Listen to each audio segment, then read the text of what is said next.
Ẹ̀kẹ́ hallelujah.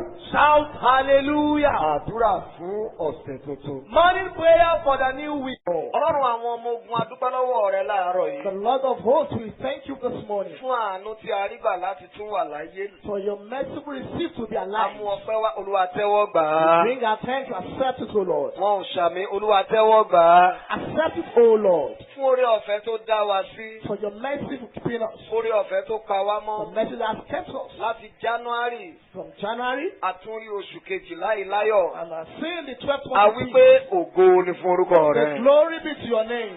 Mo tún wí pé ògo ni fún orúkọ The rẹ. glory be to your name. Láàárọ̀ yìí nínú iṣẹ́ ìránṣẹ́ yìí. This morning, this Olúwa ministration, jẹ́wọ́ agbára rẹ. Lord, prove your power. Ní orúkọ Jésù Kristì Olúwa wa. In Jesus Christ our Lord. Jẹ́ kí gbogbo èèyàn gbé bíbélì wọn kí wọ́n ṣe sí Psalm 56. Let everybody open the Bible to Psalm 56. Olúwa fi àánú mú mi la ọdún já. Lord, make me go through this life by mercy. Àkọlé tí a ń ṣiṣẹ́ lé lórí nìyẹn. That is what we are working on. Olúwa fi àánú mú mi la ọdún já. Lord, by your mercy, make me scale through this Àjọ year. máa jẹ́wọ́ Psalm 56 1 to 13 We are yẹn. going to confess Psalm 56, 1 to 13. Tẹ́ ẹ bá ti ṣí ẹ sọ pé mo ti ṣí. If you are open it, say you have opened it. Tẹ́ ẹ bá ti ṣí ẹ sọ pé mò ń wá. If you have not, say I'm searching for it. Mo rí i pé gbogbo wa láti ṣí. I can see you have opened it. A ó kà 1 2 go. Ọlọ́run Merciful of ṣàánú fún mi. Oh Nítorí God, tí ènìyàn fẹ́ for gbé man mi mì. will swallow me Ó up. ń bá mi jà He lójoojúmọ́. fights me daily, oppress Ó me. ní mi lára. Oppress me. Àwọn ọ̀tá mi fẹ́ gbé mi mì lójoojúmọ́. Nítorí àwọn tí ń fi ìgbéraga bá mi jà pọ̀. Nígbà tí ẹ̀rù bá ń bà mí, èmi ò gbẹ́kẹ̀lé ọ. Nípa Ọlọ́run ni èmi ò máa yin ọ̀rọ̀ rẹ. Ọlọ́run ni èmi ò gbẹ́kẹ̀lé lé. Èmi kì yóò bẹ̀rù. Kí ni ẹran ara lè ṣe What sí mi? flesh can do unto me? Lójoojúmọ́ ni wọ́n ń lọ ọ̀rọ̀ mi. Every day they rest my word. Ibi ni gbogbo ìró inú All wọn sí their mi. thoughts are against me. Wọ́n kó ara wọn jọ. They gather themselves Wọ́n together. wọ́n kíyèsí ìrìn mi. They hide themselves. Wọ́n fi ń ṣọ́nà ọkàn mi. When they have not my Wọ́n á faith. lè ti pa àìṣedédé là. When they wait to my soul, Ní say, ìbínú, me by iniquity. Wọ́n àwọn ènìyàn náà já Others sílẹ̀. cast me down by Ọlọ́run, people, God.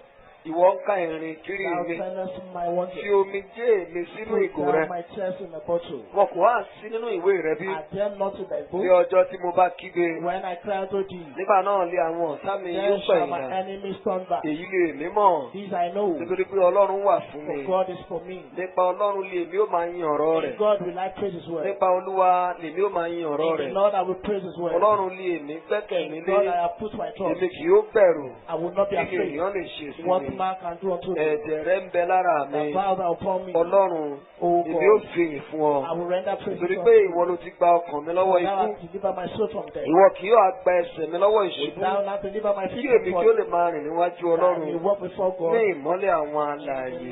Àmì méje. Seven amen. Àmín. Àmín. Àmín. Àmín. Àmín. Àmín. Àmín.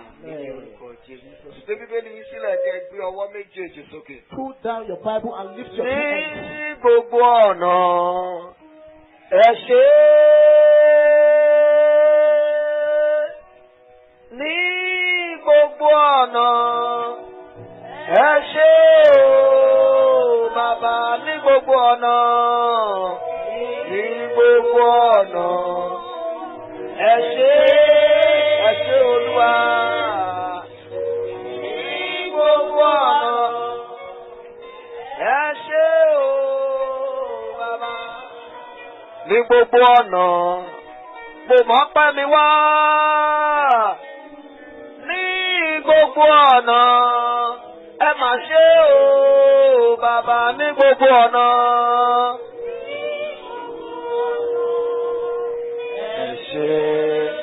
Ẹ ṣé Olúwa. Ní gbogbo ọ̀nà ẹ ṣé o. Kábíyèsí rẹ Olúwa, ọba tó ń fi mọ́lẹ̀ ṣaṣọ bora. Kábíyèsí rẹ Olúwa, ọba tó ń fi mọ́lẹ̀ ṣaṣọ bora. Ó ń fi mọ́lẹ̀ ṣaṣọ bora. Ó ń fi mọ́lẹ̀ ṣaṣọ bora. Kábíyèsí rẹ bàbá. Kábíyèsí rẹ Olúwa, Ọba tó fi mọ́lẹ̀ ṣaṣọ bora. Ó ṣé bàbá o. Kábíyèsí rẹ̀ Olúwa. Ọba tó fi mọ́lẹ̀ ṣaṣọ bora. Méjì méjì. Ó fi mọ́lẹ̀ ṣaṣọ bora. Ọba tó fi mọ́lẹ̀ ṣaṣọ bora. Kábíyèsí rẹ̀ Olúwa. Ọba tó fi mọ́lẹ̀ ṣaṣọ bora. Kábíyèsí rẹ̀ Olúwa. Ọba tó fi mọ́lẹ̀ ṣaṣọ bora. Ó fi mọ́lẹ̀ ṣaṣọ bora. Ọba tó fi mọ́lẹ̀ ṣaṣọ bora. Kábíyèsí rẹ̀ bà mí. Kábíyèsí rẹ̀ Olúwa. Bàbá mi àgbà. Ọba tó fi mọ́lẹ̀ ṣaṣọ bora. Ayérayé o. Kábíyèsí rẹ̀ Olúwa. Olúwa Olúwa wa. Ọba tó fi mọ́lẹ̀ ṣaṣọ bora. Kí ló ṣe? Ó fi mọ́lẹ̀ ṣaṣọ bora. Ọba tó fi mọ́lẹ̀ ṣaṣọ bora. Ọba tó ga, ọba tó ga, ọba tó ga. Ọba tó ga, ọba tó ga, ọba tó ga. Your Excellency kábíyèsí o, ọba tó ga, ó ga, ó ga. Ọba tó ga, ọba tó ga, ọba tó ga. Ó ga. Ọba tó ga, ọba tó ga, ọba tó ga. Your Excellency kábíyèsí o, ọba tó ga. Jẹ́ kí n gbọ́ ọwọ́ rẹ méjì méjì. Wà wà.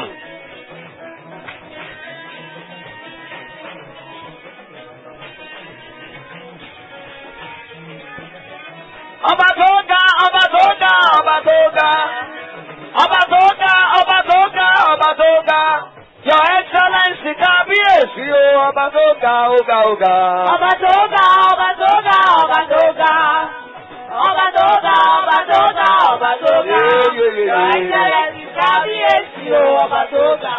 Torí náà, ẹ fi ọpẹ́ fún Olúwa àwọn olúwa. Lórí àánú rẹ̀ dúró títí láéláé. Ẹ fi ọpẹ́ fún Olúwa àwọn olúwa. Lórí àánú rẹ̀ dúró títí láéláé. Ẹ fi ọpẹ́ fún Olúwa àwọn olùwà. Bàbá rere. Lórí àánú rẹ̀ dúró títí láéláé. Ẹ fi ọpẹ́ fún Olúwa àwọn olùwà. Lórí àánú rẹ̀ dúró. Ẹ fi ọpẹ́ fún Olúwa àwọn olúwa. Lórí àánú rẹ̀ dúró títí láéláé. Ẹ fi ọpẹ́ fún Olúwa àwọn olúwa. Torí àánú rẹ̀ dúró títí ayérayé. Ẹ fi ọpẹ́ fún Olúwa àwọn olùwà. Torí àánú rẹ̀ dúró títí láéláé. Ẹ fi ọpẹ́ fún Olúwa àwọn olùwà. Torí àánú rẹ̀ dúró títí láéláé. Wà wá lọ sọ fún àwọn èèyàn márùn-ún pé. You tell five persons that. Ẹ bá mi kí bàbá kú iṣẹ́ o. Bàbá kú iṣẹ́ o. Ẹ bá mi kí bàbá kú iṣẹ́ o. Bàbá kú iṣẹ́ ìyanu. Ẹ bá mi kí bàbá kú iṣẹ́ o. Bàbá kú iṣẹ́ ìyanu. Ẹ bá mi kí bàbá kú iṣẹ́ o. Bàbá kú iṣẹ́ ìyanu. Múṣẹ́ ìyanu nínú ayé mi. Bàbá kú iṣẹ́ ìyanu. Múṣẹ́ ìyanu lórí ọmọ. Bàbá kú iṣẹ́ ìyanu. Múṣẹ́ rẹ̀ lórí ìjọ wa. Bàbá kú iṣẹ́ Ẹ fi Ọlọ́run wákàtí ìtúsílẹ̀. Bàbá kú iṣẹ́ ìyanu. Ẹ bá mi kí bàbá kú iṣẹ́ o. Bàbá kú iṣẹ́ ìyanu. Ẹ bá mi kí bàbá kú iṣẹ́ o. Bàbá kú iṣẹ́ ìyanu. Ẹ ṣáájú ẹnìkan jókòó. Sit before someone. Láàárín ìṣẹ́jú díẹ̀, a ó padà lọ sínú àdúrà wa. Within few times we'll go back to our prayer. Olúwa fi àánú mú mi la ọdún já. Lord, let me move through this year by mercy. Gbogbo àwọn tó ń bẹ̀rẹ̀ ọdún kan ló ń parí ẹ̀. It is not everyone that starts the year that ends. Lórúkọ Olúwa ó ti fi ayọ̀ bẹ̀rẹ̀ ọdún yìí. In the name of the Lord, you have started this year. Ayọ̀ ló máa fi parí rẹ̀. You shall end it with joy. Irú àmì wo lẹ ṣe What láàárọ̀ kind of yìí? amen is this? Mo ló ti fi ayọ̀ bẹ̀rẹ̀ ọdún yìí. I said you have started this year with Ayọ̀ joy. ló máa fi parí rẹ̀. You shall end it with joy. Ọdún 2019 yìí ò ní parí ẹ̀ sínú àgbàrá ẹ̀jẹ̀. In 2019, you will not end it in blood. Ogun tí ò jà ọ́ láti ìbẹ̀rẹ̀ ọdún yìí. The battle that does not wage you in the beginning of this Irú year. ogun bẹ́ẹ̀ lópin ọdún yìí kò ní wọnú ilé rẹ̀ wá. Such war will not enter into your house. Ẹ jókòó sá, ẹ jókòó máa. Please be seated, man. Olúwa fi àánú mú mi la ọdún já. Lord, by your mercy, let me end this year. Bí ọdún ti ń parí lọ náà ni Ọlọ́run ń ṣètò àwọn ire fún àwọn ọmọ rẹ̀. As this year is going to an end, the Lord is preparing goodness for His Bẹ́ẹ̀ náà children. ni ìjọba Sàtánì náà ń pinnu ibi. Also, the kingdom of Àdúrà mi ni pé gbogbo Satan is ìpinnu òkùnkùn lórí ìwà àti ẹbí rẹ̀ lópin ọdún yìí. It is my prayer that the kingdom of darkness Olúwa yóò yí i dànù. the Lord will destroy them. Ọ̀rọ̀ Ọlọ́run tí a kà ní Psalm 56 yẹn. The book of the Lord that we read in Psalm 56. Ó ń sọ nípa ẹ̀bẹ̀ fún ìrànlọ́wọ́. It talks about Ó ń sọ nípa àdúrà tí Dáfídì gbà. It talks about David's prayer. Ìṣẹ̀lẹ̀ kan ló ṣẹlẹ̀. Something actually happened.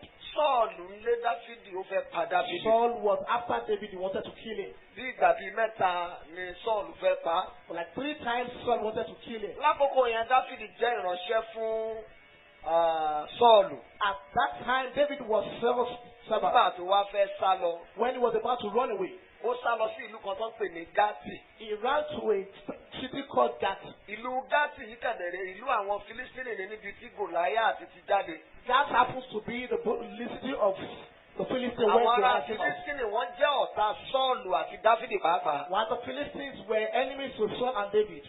Ó dàbí ìwà aṣiwèrè ní pé kí Dáfídì tún sá lọ sí ìlú àwọn ọ̀tá rẹ̀. It's like a fool's behavior for David to have run to the enemy's city. Ṣùgbọ́n nígbà tó débẹ̀, But when he got there, àwọn Yorùbá ní bí ọmọdé bá débi ẹ̀rù. people say when the Ẹ̀rù á bà á. time you Kó get tó bí there. òwe ẹ̀yìn àgbà. Lẹ̀rù bá bà ó dé iwájú ọba Gátì, ẹ̀rù bá gan. When David got to the king of Gath, he was scared. Dáfídì wá dàbí ọgbọ́n wá ṣe bí ìwèrè. David now pretended as if he was mad. Ó wá ṣe bí ìwèrè. He pretended as if he was Ó mad. fọwọ́ ha orí. He was not scratching the Ó head. mú ìtọ́ ń dà sí rùgbọ̀n. He was putting glasses in his Ọba beard. mú bẹ́ẹ̀ lọ ṣe mú déwájú ọba. They now took him to the king. Ọba ní àá. And the king said, wow, Kí ni mo ní fi aṣiwèrè yìí ṣe? what would I do to this madman? Ní ìgbà àtijọ́ wọn ọ̀dẹ̀ kì í pa aṣiwèrè ní ilẹ̀ Ísírẹ́lì àti àwọn agbègbè rẹ̀. In old days in the Israel, they don't kill madman. Bí àánú ṣe kó Dáfídì yọ nìyẹn. And that was how mercy made David go through. Kì í ṣe sórí lásán mo fẹ́ wò wà ní Bíbélì 1 Samuel 21. Read 1 Samuel 21. Kí ẹnìkan jẹ́ káàkà láti ẹsẹ̀ kẹwàá. Let somebody make us read it A ó from. sì lọ gbàdúrà. And we go to pray. Àánú yẹn máa kó ọyọ lópin ọdún The yìí. mercy will make you stay true in this year. Gbogbo yín kọ́ lẹ ṣàmì. Mo ní àánú yẹn máa kó ọyọ lópin ọdún yìí. That mercy will make you set free. Ta lórí láti ẹsẹ̀ kẹwàá? Mi ò gbọ́. Dáfídì sì dìde. Dáfídì sì dìde. Yes. Ó sì sá ní ijọ́ náà níwájú Saul. Ó sá ní ijọ́ náà níwájú Ó Sọ́ọ̀lù. sì lọ sọ́dọ̀ Ákísì, ọba Gátì. Ó lọ sí ọ̀dọ̀ Ákísì ọba Gátì. Àwọn ìránṣẹ́ Ákísì sì wí fún un pé, Àwọn ìránṣẹ́ yẹn wá sọ fún un pé ṣé yìí ni Dáfídì ọba ilẹ̀ náà? àṣewọ náà ni Dáfídì ọba lẹ́yìn tó ń sọ nípa rẹ̀. Wọn kò wá ti dá wọn sí ìgbẹ̀rin nítorí rẹ̀ ní ìjọ. Àìmọye orin tí wọ́n ti kọ nípa rẹ̀ tó ní wọ́n pa ẹgbẹgbẹ̀rún Sọ́ọ̀lù pa ẹgbàrún ọwọ́ pa ẹ̀ léni. Sọ́ọ̀lù pa ẹgbẹ̀rún tirẹ̀. Yes. Dáfídì sì pa ẹgbàrún tirẹ̀. Ẹ̀hẹ́. Dáfídì sì pa ọ̀rọ̀ wọ̀nyí mọ́ ní ọkàn rẹ̀. Ẹ̀rù wá bà pé àsọwọ́ ọ̀tá lòun tún bọ́ sí lópin ọdún yìí ò ní bọ́ sọ́wọ́ ọ̀tá. Irú àmì wo lẹ ń ṣe láàárọ̀ yìí? Mo ní lópin ọdún yìí ò ní bọ́ sọ́wọ́ ọ̀tá. Ẹ̀rù bà Dáfídì kan kò sẹ́ni tó lè bá sọ. David was so scared he could not tell anyone. Yes. Dáfídì sì pa ọ̀rọ̀ wọ̀nyí mọ́ ní ọkàn rẹ̀. Àhá. Ó sì bẹ̀rù Ákísì ọba Gátì. Ó bẹ̀rù ọba yẹn gidigidi. Òun sì pa iṣẹ́ rẹ̀ dà níwájú. Iṣẹ́ rẹ̀ kò pa iṣẹ́ rẹ̀ dà. Ó pa iṣẹ́ rẹ̀ dà níwájú. All of a sudden he became an abnormal man. Lójijì ó dàbí He aṣiwèrè. started pretending to be a madman. Ó wá ń dípọ́ bí ẹni tó ti ya wèrè. Bíbélì wípé ó pa iṣẹ́ rẹ̀ dà. The Bible says he kept his word. Yes. Òun sì pa iṣẹ́ rẹ̀ dà níwájú wọn. Mi ò gbọ́. Òun sì pa iṣẹ́ rẹ̀ dà níwájú Ó pa wọn. iṣẹ́ rẹ̀ dà níwájú Ó wọn. sì sọ ara rẹ̀ di aṣiwèrè Ó ní sọ ọwọ́ ara wọn. rẹ̀ bí aṣiwèrè lé ọwọ́ wọn. Ó sì fi ọwọ́ rẹ̀ ha ilẹ̀kùn ojú Ó ọ̀nà. wá ń fi ọwọ́ rẹ̀ halẹ̀ fún ojú ọ̀nà. Ó sì wá ìtọ́sí irùngbọ̀n Ó rẹ̀. wá mú itọ́ ó ń dà sí irùngbọ̀n rẹ̀. Ní ìgbà náà ni Ákísì wí fún àwọn ìránṣẹ́ rẹ̀ pé, Ọba Ákísì wá dáhùn pé wò ó, wò ó, èyí ni rí pé ọkùnrin náà ẹ̀yin rí rí pé pé ọkùnrin ọkùnrin náà náà hùwà wá síwèrè. síwèrè. Ǹjẹ́ nítorí kí ni ẹ̀yin ṣe mú tọ̀ mí Kí wá? lẹ ṣe mú aṣiwèrè tọ̀ mí wá? Mo wá rí aṣiwèrè fi ṣe. Kí ni mo fẹ́ fi aṣiwèrè ṣe gan? Tí ẹ̀yin fi mú èyí tọ̀ mí wá Ẹ jẹ́ ó máa lọ jàre. láti hùwà síwèrè níwájú Ẹ mi. jẹ́ kó máa lọ. Eléyìí yóò máa wọ inú ilé mi. Ẹ má jẹ́ òde bí o. Bí àánú ṣe kó Dáfídì yọ nìyẹn. And that was how mercy Ká ní kò sí àánú ní àti Dáfídì. If there was no mercy upon Ó David, máa fi etí ẹ̀ gbọ́ ìlérí ni. he would have not said about the prophet. Ṣùgbọ́n ìlérí kó máa di ọba yẹn ò ní ṣẹ. And the prophet of him becoming king would have come to Nígbà be. tí wàá fẹ́ nìkan tó ṣàmì. I am praying for somebody that is Gbogbo saying àsọtẹ́lẹ̀ rere tó ti jáde sí ayé rẹ̀. every good prophecy that has come to Kí your life ọdún yìí tó parí. before the end of this year, Ó máa wá sí it ìmúṣẹ. shall come to pass. Ṣàmì dáadáa, ó máa wá sí ìmúṣẹ. It shall come to pass. Bí Ọlọ́run bá lè fi àánú mú Dáfídì kúrò nínú ogun yẹn. If God could set David free with mercy from Ó that lè battle, kúrò ní ìlú yẹn láì farapa. and he left that city without Ìwọ náà ó getting máa jáde nínú ọdún yìí láì farapa. I would also move out from this year without Àwọn getting ọkùnrin injured. nìkan ló ń ṣàmì, ó máa jáde kúrò nínú ọdún yìí láì farapa. You will finish this year without getting injured. Dáfídì bẹ̀bẹ̀ fún ìrànlọ́wọ́ nínú Psalm 56 yẹn. David begged for help in Ó that ní Ọlọ́run ṣàánú fún mi. and God answered his prayer Nítorí ènìyàn fẹ́ gbé mímì. because people want to Ó ti rí follow àwọn me. jagunjagun ìlú Fílístínì yẹn. He has seen the fighters Ó of ti the rí Philistines. àwọn ọmọ ogun Ákíṣìkì àwọn eléyìí máa He pa has nínú ìlú seen wa. the host of Akita, they will kill him. Ó sọ níbi kan nígbà tí ẹ̀rù bá bà mí. He said, when I am scared, Èmi ò gbẹ́kẹ̀lé ọ. I will trust Tí you. ọdún yìí ti ń parí lọ. As this year is going to an O end, lè máa gbọ́ àjálù lọ́tún lósì kò you ní may délé rẹ. sorrow from places will not come to your house. Mo ní kò ní délé rẹ. Ṣáfi ọkàn rẹ sí ọ̀dọ̀ Ọlọ́run. Fi ọkàn rẹ sí ọ̀dọ̀ Ọlọ́run. Fi ọkàn rẹ sí ọ̀dọ̀ Ọlọ́run. Ọlọ́run yẹn yóò sì ràn ọ́ lọ́wọ́. That God will help you. Mo fẹ́ ká lọ bèrè fún àánú ìrìn àjò I want you to go and ask for mercy for your journey. ní àwọn ọjọ́ tó ṣẹ́kù sínú ọdún yìí. For the remaining days in this Ẹ year, ṣáájú ẹnìkan dìde. stand before someone. Ẹ ṣáájú ẹnìkan dìde. Stand before someone. Ọba tó ń gbẹ́kún aládùúrà mo ti dé. Ọba tó ń gbẹ́kún aládùúrà mo ti dé o. Gbọ́rọ̀ mi ro. Gbèjàmíjà má jẹ́ ń gbàgbá tí a dúra. Óyá óyá. Ọba tó ń gbẹ́kún aláǹdùrà mo ti dé. Mòdèmòdè. Ọba tó ń gbẹ́kún aláǹdùrà mo ti dé o. Sọ̀rọ̀ mi rò. Ìgbà mi dára má jẹ́ gbàgbá sí àdúrà. Mo fẹ́ kó máa pàtẹ́wọ́ dáadáa. I want you to clap your hands very Kí well. ọ̀rọ̀ rẹ ká ọ lára.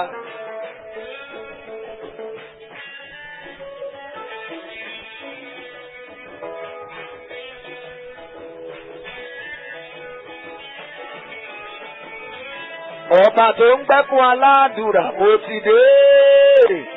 Ọba tó ń gbẹ́kún aládùúrà mo ti dé. Gbọ́rọ̀ mi ro. Gbèjàmíjà má jẹ́ ń gbàgbá tí a dúra. Mòdèmòdè. Ọba tó ń gbẹ́kún aláǹdùrà mo ti dé. Rẹ́kọ̀dá òun rẹ̀ mọ̀. Ọba tó ń gbẹ́kún aláǹdùrà mo ti dé o. Bàbá mi o. Sọ̀rọ̀ mi rò. Gbèjàmíjà má jẹ́ gbàgbá sí àdúrà. Gbèjàmíjà má jẹ́ ń gbàgbá tí a dúra. Gbèjàmíjà má jẹ́ gbàgbá sí àdúrà. Bóyá má jẹ́ ń gbàgbá tí a dúra. Gbàgbá sí àdúrà. Má jẹ́ ń gbàgbá tí a dúra. Ó sọ̀rọ̀ má jẹ́ ń gbàgbá tí a dúra. Má jẹ́ gbàgbá sí àdúrà. Má jẹ́ gbàgbá tí a dúra. Ẹ̀ka ọwọ́ yẹn méjèèjì sókè. Lift your two hands. Orúkọ Jésù lẹ́ẹ̀kan. Shout the name of Jesus once. Bàbá mi o. My Mo Father, dúpẹ́ lọ́wọ́ rẹ̀. I thank you. Torí pé ó fi àánú mú mi la ọdún ìjà. Because you make me stay through this day by Orí mercy. àdúrà pẹ́. Orúkọ In the name Jésù. of Jesus. Bàbá mi o. My Father, Olúwa mo dúpẹ́ lọ́wọ́ rẹ̀. Lord, I thank you. Torí ó fi àánú mú mi la ọdún ìjà. Because by your mercy I will stay Bàbá through mi this o. day. My Mo Father, dúpẹ́ lọ́wọ́ rẹ̀. I thank you. Torí ó fi àánú mú mi la ọdún ìjà. Because you make me stay Ó yá yá yá gbàdúrà. Praise. Ó yá yá yá sọ̀rọ̀ ẹ sọ̀rọ̀ ẹ sọ̀rọ̀. Pray, pray, pray, pray. Ọlọ́run ò ṣe o. Lord, I thank you. Torí pé ó fi àánú mú mi la ọdún ìjà. Because by your mercy I will stay through this day. Tọmọtọmọ. With my children. Tilé mi. With my household. Olúwa ò ṣe o. Lord, thank you. Torí ó fi àánú mú mi la ọdún ìjà. Because by your mercy I will Ó stay ṣe through. ó ṣe bàbá mi. Thank you, my Ẹ Father. dúpẹ́ fún un. Appreciate Ẹ it. dúpẹ́ lọ́wọ́ rẹ̀. Thank you very well. Jésù Olúwa wa. Jesus, our Lord. Sọ pé bàbá mi o. My Father, Ẹ fàánú mú mi la ọdún ìjà láì farapa. by mercy, let me stay through without getting Ilé injured. ilé mi tẹ̀bítẹ̀bí mi. With my household. Ẹ fàánú mú mi la ọdún ìjà Let me stay through this day by láì mercy. farapa. Without getting Ẹ injured. gbàdúrà. Orúkọ Jésù. Bàbá mi o. My Father, Olúwa fi àánú mú mi la ọdún ìjà Lord, by your mercy, let me stay láì through this àti ilé mi. myself and my Ẹ household. fàánú mú mi la ọdún By ìjà. your mercy, let us get Láì through. farapa. Without getting injured. Gbàdúrà. Pray, pray, pray. Àdúrà ńlá ló ń gbà yẹn You o. are praying a very big prayer. Olúwa. Lord, Ẹ fàánú mú mi la ọdún ìjà. by your mercy, let me get Láì through. farapa. Without getting injured. Jésù Olúwa wa. Jesus, our Lord. Èèyàn mẹ́ta ló máa gbàdúrà yẹn fún díẹ̀ nìkíní. Hold the first person you are praying for 3 persons. Mo ti gbọ́ nípa èèyàn tó ń wẹ̀ ní bedroom ẹ̀. I've heard about somebody battling in his Nínú own bedroom. ilé rẹ̀. In his house. Ó dẹ̀ yọ̀ lórí táìsì. He slept on his Ó house, forí gbálẹ̀. used his head on Ó his dẹ̀ neck, jáde láyé. and he died. Nínú ilé In his house. ẹ kígbe. Shout. Sọ pé bàbá mi o. Say, my father, Ẹ fàánú mú ìránṣẹ́ yìí la ọdún já láì farapa.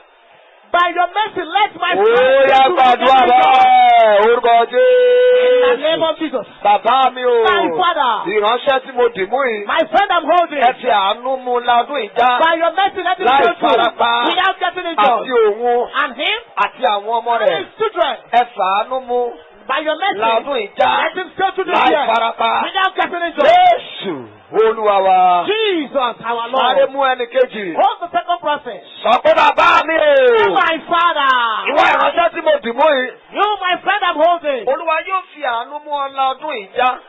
the Lord will make you strong through my mercy Láì farapa. without getting Ó injured. yẹ gbàdúrà. Bàbá mi o. My father, Olúwa ìránṣẹ́ tí mo dì mú yìí. Lord, my friend I'm holding, Ẹ fi àánú mú la ọdún ìjà. let your mercy make him strong Láì through farapa. without getting Ẹ injured. fàánú mú la ọdún ìjà. Let your mercy make him strong Láì through this year farapa. without getting Ẹ injured. fàánú mú la ọdún ìjà. Let your mercy make him Láì strong through this farapa. year without getting injured. Jésù Kristì Olúwa wa. Jesus Christ, our Bóyá Lord. mú ẹni kẹta. Hold the third person. Bàtún gbóhùn sókè. Then you lift your voice again. Ìwọ ìránṣẹ́ tí mo dì mú yìí. You, my friend I'm holding. Sọ̀rọ̀ dáadáa. Olúwa yóò fi àánú mú ọ la ọdún ìjà. The Lord will make you scale through this Àti year. ìwọ. And you Àti àwọn ọmọ and rẹ. the children Láì farapa. without getting Ó yá injured. gbàdúrà bẹ́ẹ̀. Bàbá mi o. My Father, Olúwa mo gbàdúrà ní orúkọ Jésù. Lord, I pray in the name of Ìwọ Jesus. ìránṣẹ́ tí mo dì mú yìí. You, my friend I'm holding. Olúwa yóò fi àánú mú ọ la The ọdún Lord will ìjà. make you scale through this Láì year farapa. without getting injured. Olúwa yóò fi àánú mú ọ la The ọdún Lord will ìjà. make mercy make you Láì this farapa. year without getting Ẹ injured. sọ̀rọ̀. Pray. Ẹ sọ̀rọ̀. Pray. Bẹ́ẹ̀ ni o. Yes, yes. A dẹ̀ ń ré ewu kúrò lórí rẹ bí o ti ń You gbàdúrà are yẹn. taking sorrow away from you as you À are ń ré praying. ìjàmbá kúrò lórí rẹ. Danger is being Àti taken kúrò away from lórí àwọn ọmọ rẹ. you, even from your children. Jésù Olúwa wa. Jesus, our Lord. Ẹ bá rí àmì mẹ́ta ṣe. If you can simply amen, Láàárín àwọn ọjọ́ díẹ̀ tó kù sínú ọdún yìí. we did the remaining 2 days in this year. Olúwa yóò fi àánú mú ọ là á já láì farapa. The Lord will make you get through by mercy without getting injured. Ẹ̀yin mélòó lẹ gbàgbọ́ pé ewu ṣì wà nínú àwọn ọjọ́ díẹ̀ tó kù ọdún How ìparí? many of you believe that there's still danger in this remaining year? Ewu wà. Ntí mo kàn mọ̀ ni pé kò ní dọ́dọ̀ rẹ. What I know is that it will not come to Sọ pé your bàbá home. mi o. So my Father, Ẹ fi àánú kó mi yọ make me scale through by mercy nínú àwọn ewu tó ṣẹ́kù sínú ọdún yìí. from the leftover danger. Oyá gbàdúrà. Bàbá mi o. My Father, Ẹ fi àánú kó mi yọ you by your mercy set nínú me free àwọn ewu tó ṣẹ́kù sínú from ọdún the yìí. remaining dangers in this year. Àdúrà tó ń gbà yà àdúrà ńlá ni o. You are praying a very big prayer. Bẹ́ẹ̀ ni ó ní ẹ máa ra ìgbà padà. He said, pray against Nítorí the búburú lé àwọn because ọjọ́. the days are full of evil. Bàbá mi. My Father, Ẹ fàánú kó mi yọ by your mercy set me free kúrò nínú àwọn ewu tó ṣẹ́kù sínú ọdún from the yìí. remaining dangers in this year. Jésù Kristì Olúwa wa. Jesus Christ our Lord. Ọwọ́ ẹnìkan tó sì dìmú rárá. Oh, someone you have not held before. Àgbàwọ̀ rẹ̀ méjèèjì. You hold the 2 hands. Wà ní ìwọ ọ̀rẹ́ mi To o. say you, my friend, Olúwa yóò fi àánú kó ọ yọ the Lord will set you free by mercy kúrò nínú ewu tó ṣẹ́kù sínú ọdún yìí. from leftover dangers in this year. Ó yá gbàdúrà. Bàbá mi o. My Father, Ìwọ ọ̀rẹ́ mi. you, my friend, Olúwa yóò fi àánú kó ọ yọ the Lord will by mercy set you free nínú ewu tó ṣẹ́kù sínú from the ọdún yìí. leftover dangers in this year. Yóò fi àánú kó àwọn ọmọ rẹ He yọ. will use mercy to set your Yóò fi children àánú free. kó àwọn ọkọ àtayà rẹ yọ. You put your spouse free. Bẹ́ẹ̀ni o. Yes, Bẹ́ẹ̀ni. yes. Jésù Olúwa wa. Jesus our Lord. Ẹ gba eléyìí. Pray this. Sọ pé bàbá mi o. Say, my Father, Ọdún yìí ò tó parí. Before the end of this year, ẹ jẹ́ kí ilẹ̀kùn àánú ó ṣí fún mi lẹ́ẹ̀kan sí. let the door of mercy be opened unto me. Ó yẹ gbàdúrà. Bàbá mi o. Kí ọdún yìí ó tó parí. Before the end of this year, Olúwa ẹ ṣílẹ̀kùn àánú fún mi Lord, lẹ́ẹ̀kan sí. open the door of mercy to me once Ẹ again. ṣílẹ̀kùn àánú fún mi lẹ́ẹ̀kan sí. Open the door of mercy to me once more. Ẹ̀tìlẹ̀ ó ṣàánú fẹ́ni tẹ́ ó ṣàánú You have fún. said you have mercy upon me, who you have mercy upon. Jésù Olúwa wa. Jesus, our Ó Lord. ra jẹ́ ká gbà báyìí. Okay, let's pray like this. Nínú àwọn tí yóò rí àánú òpin ọdún gbà. Among those that will receive mercy for the end of the year, Olúwa kọrúkọ èmi àti ilé mi Lord, nínú wọn. list my name and my family. Olúwa kà mí mọ́ wọn. List us. Ó yẹ gbàdúrà. Bàbá mi o. My Father. Olúwa. Oh Lord. Nínú àwọn tí yóò rí àánú òpin ọdún gbà. Among those that will receive mercy for the end of Olúwa the ẹ kà year, mí mọ́ wọn. Lord, make me be among us. Ọlọ́run ẹ kà mí mọ́ wọn. Lord, list me among us. Olúwa ẹ kà mí mọ́ Lord, wọn. make me be listed. Ọlọ́run ẹ kà mí mọ́ Lord, wọn. make me be among us. Jésù Kristì Olúwa wa. Jesus Christ, our Lord. Mo fẹ́ kẹ́ tún àdúrà yẹn gbà. I want us to repeat that prayer point. Arákùnrin kan máa ń wá sí wákàtí ìtúsílẹ̀. There is a man that don't come to our prayer. Ọ̀nà AIT road yẹn ni wọ́n ń gbé. He comes from the AIT road. Wọ́n pè mí pásítọ̀. He called me pastor. Ẹ̀jọ̀ mo máa fẹ́ kẹ́ bá mi ya ilé kékeré kan tí mo Ọlọ́run ṣe fún mi ẹ bá mi yà sí I mímọ́. want you to come and bless my small house. Ó fẹ́ tó bí oṣù kan kí n tó lè ráyè lọ. Like almost a month before I could go. Mo wá fún ní ọ̀sẹ̀ ta lò sọ́yìn. I gave him this past 2 weeks.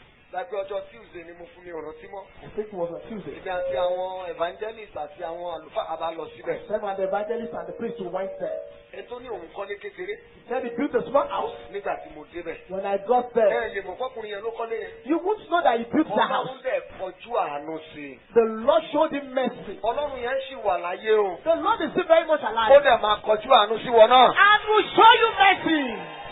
Nígbà tí mo rí gbogbo ilé yẹn kọjá. When I was walking through the building, I love quality. I could see quality things here. mo mọ ohun tó dára, mo sì ro ohun tó dára níbí.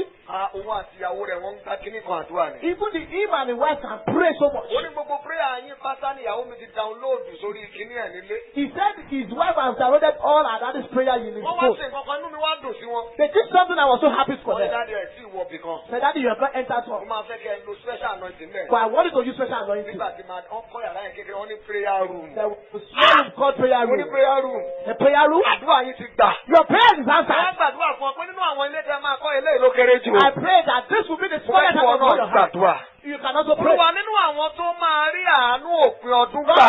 Among those that will receive mercy in the end of the Nínú year. àwọn tẹ́ máa kọjú ṣíṣe Those that lóore. will faith and do mercy. Olúwa kà mí mọ́ Let me be wọn. among. Hello. Hello. Àánú làwọn pípù yìí rí gbà. There is mercy. Iṣẹ́ oṣù tó ń ṣe gan-an sálárì yóò tó nǹkan. Their salary was nothing. Ṣùgbọ́n Ọlọ́run kọjú àánú sí. But the Lord showed them mercy. Jẹ́ kí ìgbé rẹ̀ ga ju tẹnìkan lọ. Let your voice go Olúwa bí high. ọdún yìí ti ń parí lọ. Lord, as he says, is running to an end. Nínú àwọn tó máa rí àánú òpin ọdún gbà. Among those that will receive mercy at the end of the year. Olúwa kà mí mọ́ wọn. Let me be Ẹ among. sọ di àdúrà. Ẹ sọ̀rọ̀. Pray. Yàrá ṣe ń lélẹ̀ àmàkà ní bó so torí àbá.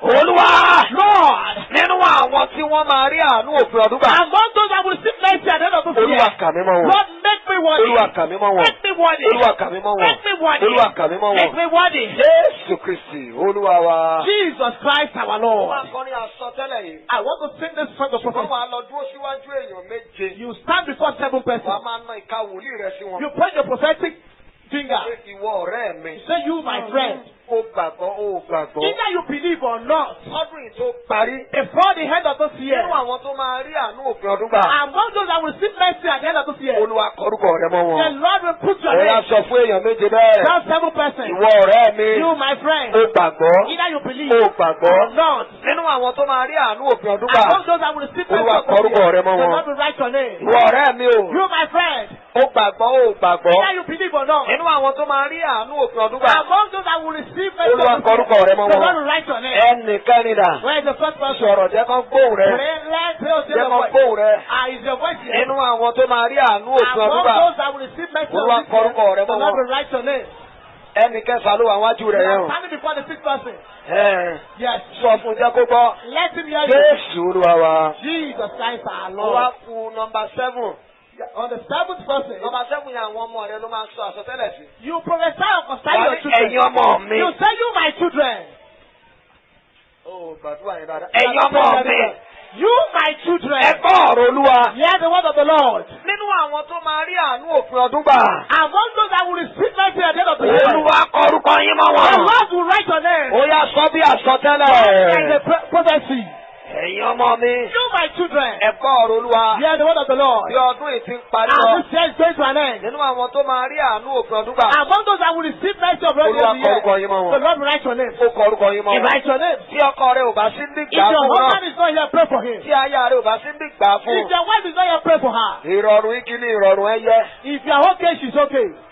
Jésù Olúwa wa. Jesus Christ our Ó Lord. yá tẹ́wọ́ méjèèjì báyìí. Stretch your two hands. Ẹ ti lẹ́ ó ṣàánú fáwọn tẹ́ ó ṣàánú fún nínú wọn. Kẹ̀kẹ́ mi jẹ kan.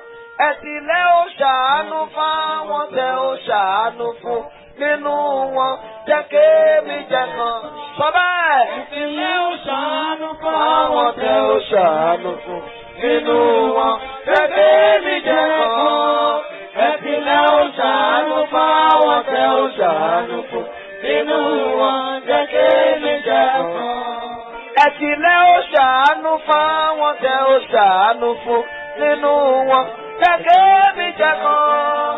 Ẹ̀tìlẹ́ ó ṣàánú fáwọn tẹ́ ó ṣàánú fún nínú wọn, jẹ́ kémi jẹ́ kan. Óyá óyá. Ẹ̀tìlẹ́ ó ṣàánú fáwọn tẹ́ ó ṣàánú fún nínú wọn, jẹ́ kémi jẹ́ kan. Óyá o. Ẹ̀tìlẹ́ ó ṣàánú fáwọn tẹ́ ó ṣàánú fún nínú wọn, jẹ́ kémi jẹ́ kan.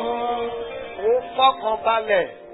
Just be rest Ó assured. máa báwọ̀ náà sílé tiẹ̀. I shall dedicate your house also. Ó máa bá èmi náà sílé tèmi. You shall dedicate my house as well. Mo máa bẹ ya mọ́tò ẹ̀ sí nínú. I shall dedicate your car. Obìnrin yẹn, ó máa gbé ọmọ rẹ̀ wọnú ìjọ ìwà. That woman, you come with your child to Ó this dẹ̀ ṣe church. máa rí nìyẹn o. So shall it be. Ẹ wá kígbe àdúrà wa kù mẹ́ta péré. We have 3 more prayer points. Olúwa ìyanu tó máa múnú tèmi náà dùn kọ́dún yìí ó tó lọ. The miracle that will cause me to happen before the end of this year. Olúwa tètè ṣe kọ́dún yìí ó tó lọ. Lord, do it before the end of this year. Ìyanu tó máa dùn mí nínú. The miracle that will cause me happy. Ní ìtókù kọ́dún yìí ó parí. As this year is running to an end. Olúwa ṣe fún mi. Do it for me, Ó Lord. yá gbàdúrà. Bàbá mi o. My Father.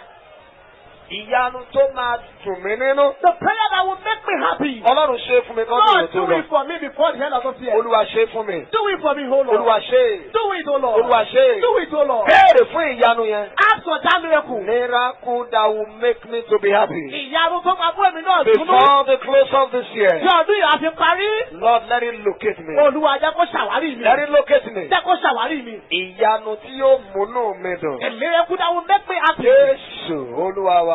Jesus our Lord. Wá èèyàn kan tó ò tí fi ọwọ́ rẹ̀ mú gbá ọwọ́ rẹ̀ mú. Look for someone you have not held before. Sọ pé ìwọ ọ̀rẹ́ mi o. Say you, my friend. Mo sọ tẹ́lẹ̀ sí ayé rẹ. I prophesy into your life. Kí òòrùn ọdún yìí ó tó wọ̀. Before the end of this year. Ìyanu tó máa múnú rẹ dùn. The miracle that will make you happy. Olúwa rán sí ayé I will rẹ. send it to your life. Ó yá gbàdúrà orúkọ Jésù. Bàbá mi o. My Father. Ìwọ ìránṣẹ́ tí mo dì mú You, yìí. my friend, I'm holding. Ìyanu tó máa múnú rẹ dùn. The miracle that will make Kí you happy. ọdún yìí tó lọ. Before the end of this year. Olúwa ṣe fún ọ. The Lord will do it for Ṣé you. àdúrà lọkùnrin nígbà Are yìí? you praying at all? Olúwa ṣe fún The ọ. Lord will do it for you. Olúwa ṣe o. The Lord will make it Olúwa happen. ṣe o. The Lord will do it. Olúwa ṣe o. The Lord will do it. Olúwa ṣe o. The Lord will do it. Jésù Olúwa wa. Jesus our Lord. Tún tẹ ọwọ́ ẹ méjèèjì síwájú. Stretch forth your two hands. Orin ń wá mo lè fẹ́ máa kọ́ bó ṣe ń wá I yìí. want to sing as the song is coming. Àṣà ìmúnú mi dùn.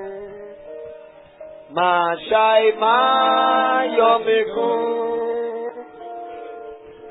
Màṣà ìmúnú mi dùn. Màṣà ìmáyọ̀ mi kún. Torí mo gbẹ́kẹ̀lé ọ. Mo gbàgbọ́ pé wọ́n yóò gbà mí. Màṣà ìmúnú mi dùn. Màṣà ìmúnú mi dùn.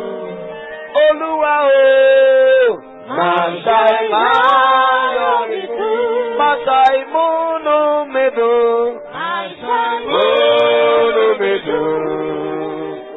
Olúwa o.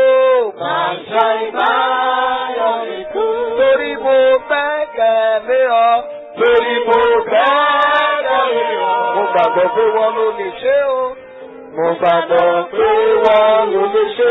Máa ṣàìmúnú mi dùn. Múnú mi dùn. Olúwa. Máa ṣàìmúnú mi dùn. Mo ké sí Olúwa. Torí mo gbẹ́kẹ̀ lé ọ. Torí mo gbẹ́kẹ̀ lé ọ. Mo gbàgbọ́ pé wọ́n ló lè ṣe. A máa kọrin ẹ̀kọ́ nígbà méjì. We are going to repeat that song Tó twice. wà ní dákọrin yẹn. You will not sing it alone. The Bible says one will chase 1,000 Ìwé mímọ́ sọ pé ẹnìkan lẹ́gbẹ̀rún. and two will chase 10,000. Méjìlé lẹ́gbẹ̀gbàrún. Di ọwọ́ ẹnìkan mú lẹ́gbẹ̀ẹ́ rẹ̀. Hold a friend. Wà wá máa kígbe. Máa ṣàìmúnú wa dùn. Máa ṣàìmáyọ̀ wa kún. Máa ṣàìmúnú wa dùn. Ṣé Olúwa? Máa ṣàìmáyọ̀ wa kún. Torí agbẹ́kẹ̀lé ọ. Torí agbẹ́kẹ̀lé ọ. Àgbàgbọ́ pé wọ́n. Bí ọwọ́ yẹn sókè máa ṣàìmúnú wa dùn. Máa ṣàìmúnú wa dùn. Bí ọwọ́ yẹn sókè. Ó yá. Máa ṣàìmáyọ̀ wa kún. Máa ṣàìmúnú wa dùn. Múnú wa dùn. Ṣé Olúwa o? Torí agbẹ́kẹ̀ wálé ọ. Olúwa àgbàgbọ́ pé wọ́n lè ṣe. Olúwa ogun wo ló wà nínú ayé mi? Lord, what is in my life Tí ò jẹ́ kí ayọ̀ mi ó kún. that has not made me to have future? Irú ogun bẹ́ẹ̀. Such battle. Olúwa má jẹ́ ó bá mi wọnú ọdún tuntun. Let it not go into the new year. Oya sọ́dí àdúrà. Bàbá mi o. My father. Ogun wo ló wà nínú ayé mi? What battle is in my life Yóò jẹ́ kí ayọ̀ mi ó that kún. has not made me to have future? Ọlọ́run má jẹ́ ó sìn mí wọnú ọdún Lord, let tuntun. it not join with me to new Jẹ́ kí year. ogun yẹn bá ọdún yìí lọ. Let the battle go with this year. Jẹ́ kó bá ọdún yìí lọ. Let it go with this year. Màá ṣàìmúnú mi dùn. Màá ṣàìmáyọ̀ mi dùn. Màá ṣàìmúnú mi dùn. Màá ṣàìmáyọ̀ mi dùn. Torí mo gbẹ́kẹ̀lé ọ. Mo gbàgbọ́ pé wọ́n lè ṣe. Jésù Olúwa wa. Jesus, our Lord. Àdúrà kan tó kù rèé. This is the last prayer point. Oṣù tuntun láwa yìí. We are a new month, Ọ̀sẹ̀ tuntun láwa a yìí. new week. Èmi ò rìn rí, ìwọ náà ò rìn rí. We have not done it before. Wàá máa wá sọ tẹ́lẹ̀. You now begin to prophesy. Olúwa mo fi ọ́ ṣáájú ìrìn àjò mi lọ́sẹ̀ tuntun. Lord, I put you in front of my journey Àti ní oṣù tuntun yìí. as a new month. Má jẹ́ kí n rìn nínú òkùnkùn. Let me not walk in darkness. Ìmọ́lẹ̀ rẹ kó máa bá mi lọ. Let your light go before me. Má jẹ́ kí n rìn sọ́wọ́ ọ̀tá. Let me not walk into my enemy. Ọfà ikú tó ń fò káàkiri má jẹ́ ó bà mí. The arrow of death flying about, let it not meet me. Àtèmi àti ẹbí mi jẹ́ kí ààbò rẹ̀ ó dájú lórí wa. Let your protection be Ó upon yá me. gbàdúrà bẹ́ẹ̀. Orúkọ Jésù.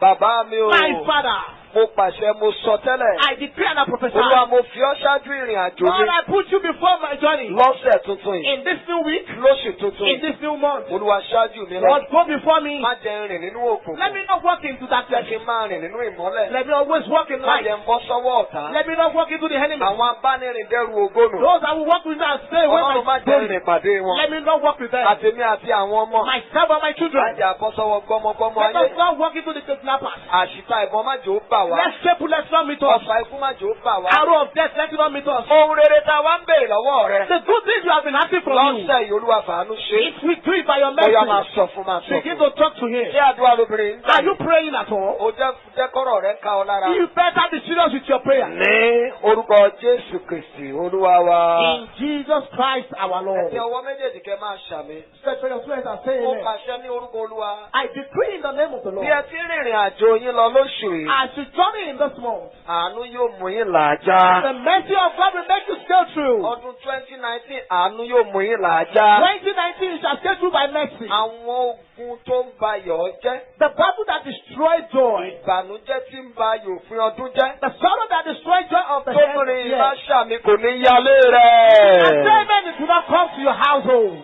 Ní oṣù kejìlá yìí, In this 12 months, àwọn ìyanu tó ò lérò kó lè ṣẹlẹ̀ the mọ́. miracle you never thought of Nínú ayé rẹ̀, nínú ayé àwọn ọmọ rẹ̀, in your life and your children's life, àti lórí iṣẹ́ rẹ̀. over your work, Olúwa yóò fàánú ṣe the é. Lord will do it by mercy. Dáfídì gbẹ́kẹ̀lé Olúwa. The David trust God, Ojú òsì tí. and he was not put to shame. Àti ọba Akiṣi àti àwọn ìjòrè rẹ̀ ò ṣe é ní Even the kankan. king of Akish and the servants did not do anything to Torí him. pé wọn náà gbẹ́kẹ̀lé Olúwa. Because you trust God as O ti well. ń rìnrìn àjò rẹ lọ lóṣù yìí. As you journey this month, Ipa ayé ò ní ká ọ.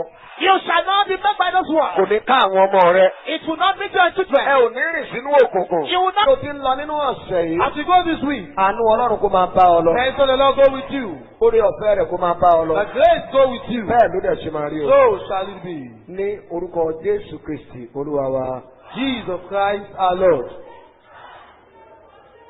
Bring your offering and tithe. Ẹ mú ọrẹ àti ìdámẹ́wàá yín wá. Ẹ̀nà ọrẹ yín sókè. Stretch forth your offering Màá gbàdúrà sí. and I will pray on Ẹ̀yin it. tẹ́ bá fẹ́ san ìdá mẹ́wàá ẹ mú wá síwájú pẹpẹ. Your tithes, you bring it to the altar.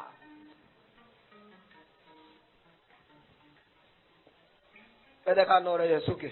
Let's lift up our offering Ní orúkọ Jésù. in the name of Jesus. Ní orúkọ ńlá Jésù. In the mighty name of Nínú Jesus. ọ̀pọ̀lọpọ̀ tẹ́ fún wa láti mú èyí wá. Lord, among the multitude you give us, we brought this. Olúwa tẹ́wọ́ gbà á. Lord, accept it. Olúwa yà á sí mímọ́. Lord, sanctify Nítorí it. a ṣe èyí fún ọ. For this we have Ojú done. owó ò tún pọ́n wa We will mọ́. not be afflicted with the Jésù Olúwa wa. Jesus our Lord. Nínú ìránṣẹ́ Ọlọ́run Túndé Bámigbóyè. Àdúrà wa tàárọ̀ ìwọ náà fi ránṣẹ́ sí àwọn ẹbí rẹ. This morning prayer, send it to your family, Bí a ti máa ń ṣe. as we do, Fún ìrànlọ́wọ́ àdúrà bí ìgbaniníyànjú. for assistance in prayer for Ẹ lè counseling. pè sí orí nọ́mbà yìí. You can call on this number, 080 080 238 238 126 126 85. 85. Bákan náà tẹ bá fẹ́ darapọ̀ mọ́ àdúrà Yorùbá ojoojúmọ́. Also, if you want to join us in our daily Yoruba Ẹ prayer, lè ṣàwárí wa lórí Facebook you can search us on Facebook pẹ̀lú orúkọ tí a pè ní Yorùbá Prayer Team with the name Yoruba Prayer Team tàbí Wákàtí Ìtúsílẹ̀. or Wakati Tusile. Ẹ fi orúkọ yín ṣọwọ́ ẹ ó sì di ọmọ ẹgbẹ́ náà. Send your name and you shall be added to the group. Fún ọ̀pọ̀lọpọ̀ àwọn àdúrà wa mìíràn, Also, for other series of our ẹ prayers, lè lọ wò lórí YouTube. you can watch it on YouTube. Kẹ́ ṣàwárí Pásítọ̀ Túndé Bámigbóyè. Search Pastor Tunde Bamigbo. Kí dá ọ lójú pé Ọlọ́run ṣì ń gbọ́ àdúrà. I am assuring you that the Lord still Èyí answers tó prayer. gbà láàárọ̀ The yìí, one you prayed this Ọlọ́run morning, yóò sì gbọ́ bákan and náà. the Lord will hear unto Ẹ you. já sórí ọ̀fẹ́ lápapọ̀. And we share the grace in unity. Oore ọ̀fẹ́ Jésù Kristi Olúwa wa. Ìfẹ́ mímọ́ ti Ọlọ́run. Ìdàpọ̀ ti ẹ̀mí mọ́. Kó sọ̀kalẹ̀ kó máa bá a gbé láti sin lọ àti títí láéláé. Àmín, àmín, àmín ní orúkọ Jésù. Hallelujah méje. Hallelujah, hallelujah, hallelujah, hallelujah, hallelujah, hallelujah, hallelujah. Ẹ pariwo fáyà yàyàyà.